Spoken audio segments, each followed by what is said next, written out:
17 में पूछ रहे हैं कि which is the correct thermal stability order for H2E, जहाँ पे E क्या है, सारे ऑक्सीजन फैमिली के एलिमेंट्स हैं, हाँ, from top to bottom in a group. Okay, top में ऑक्सीजन, फिर सल्फर, फिर सेलेनियम, फिर टेल्यूरम, फिर पोलोनियम का हाइड्रोजन के साथ कंपाउंड है। आपको थर्मल स्टेबिलिटी के अकॉर्डिंग अरेंज करना है। क्या लगता है बच्चों, आपको कौन सा ऑप्शन चूज करोगे? वाटर आप डेली लाइफ में यूज करते हो वाटर? आपने वाटर बॉईल किया है और कभी उसमें बॉईल करने से या थर्मल या हीट प्रोवाइड करने से कभी आपने उसको टूटते हुए देखा है अपने कंपोनेंट्स में? आपने हीट किया हो पानी को और पता लगा हो कि हाइड्रोजन अलग हो गई, ऑक्सीजन अलग हो गई, ऐसा नहीं होता ना। इसका मतलब है कि ये हाईली स्टेबल है, थर्मल स्टेबिलिटी इसमें सबसे ज़्यादा है ना। ये डी ऑप्शन करेक्ट है। रीज़न क्या है कि जैसे जैसे आप ग्रुप में नीचे जाओगे ना, साइज बड़ा होगा एलिमेंट्स का, और जो है बॉन्ड जो है वीक होता जाएगा। बॉन्ड वीक होगा तो उसको तोड़ना आसान हो जाएगा, तो थर्मल या कम हीट प्रोवाइड करने से ही वो बॉन्ड टूट जाएगा। तो जो हाइड्रोजन का पोलोनियम के साथ बॉन्ड है वो वीकेस्ट है इसके अंदर, है ना, और हाइड्रोजन का ऑक्सीजन के साथ जो बॉन्ड है वो स्ट्रॉन्गेस्ट है। तो D option is correct. Understood. 18 question में पूछ रहे हैं कि in the preparation of sulphuric acid V2O5 is use in the reaction which is.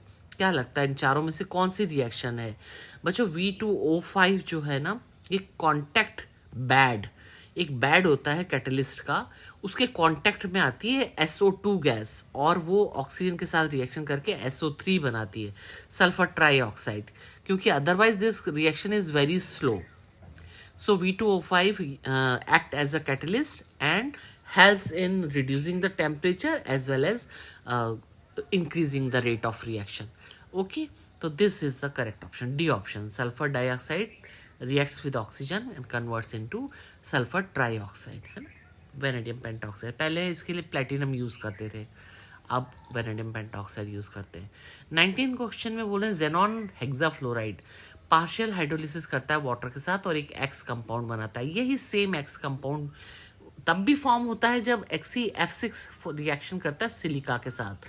अब बच्चों सिलिका होती क्या है? सिलिका होती है SiO2, जो आप रेती देखते हो ना अपनी डे टू डे लाइफ में, उसी की प्योरेस्ट फॉर्म है ये सिलिका।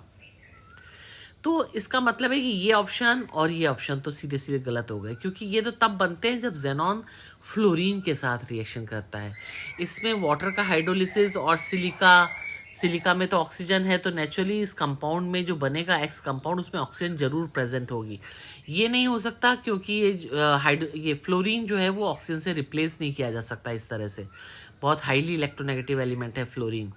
तो ये डी ऑप्शन करेक्ट है, ये XeOF4 जेनॉन ऑक्सी टेट्राफ्लोराइड ये बनता है ना। देखो रिएक्शन लिखी हुई है, ये जेनॉन हेक्साफ्लोराइड रिएक्शन करता है वाटर के साथ, पार्शियल हाइड्रोलिसिस होता है इसका, और XeOF4 बनता है और HF बनता है।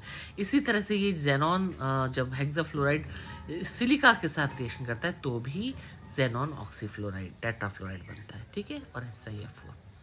तो this D option is correct.